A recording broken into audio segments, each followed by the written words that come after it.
Et coucou mes petites lucioles, j'espère que vous allez bien ce samedi 14 mars. Alors aujourd'hui, on me parle de frustration, sentiment de frustration.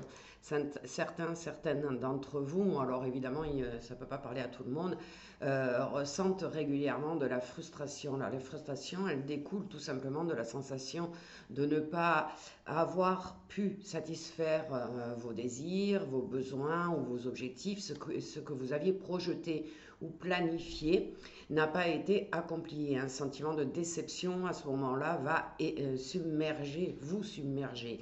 La frustration, c'est une sensation d'impuissance, de ne pas avoir pu tout contrôler.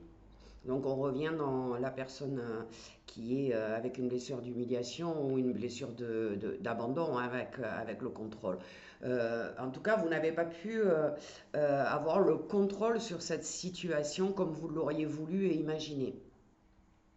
La frustration, elle va vous confronter à l'incapacité d'accepter vos propres limites. La frustration, elle va vous suspendre dans le regret, la rumination du passé. euh, et aussi, elle va surtout vous empêcher bien souvent d'aller de l'avant. Donc vous êtes bloqué dans des remords, dans la contrariété, vous n'avancez plus.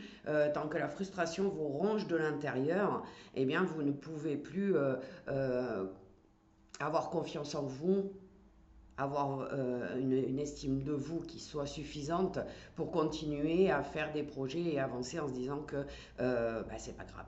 Alors, je vous invite à vous poser ces questions aujourd'hui. Quelles sont les raisons de cette frustration? Êtes-vous familier ou familière avec cette sensation? Est-ce qu'il y a des souvenirs d'enfance en lien avec cette frustration? Quelles sont les choses qui vous frustrent, qui vous empêchent d'aller de l'avant? Est-ce que vous seriez capable de lâcher prise ou pas? Et quelles sont les véritables émotions qui se cachent derrière votre frustration? En fait, on vous dit qu'être trop rigide face à vos propres attentes entraîne automatiquement de la frustration. Alors, quelles sont les limites que vous devez accepter? Posez vos limites, affirmez-vous.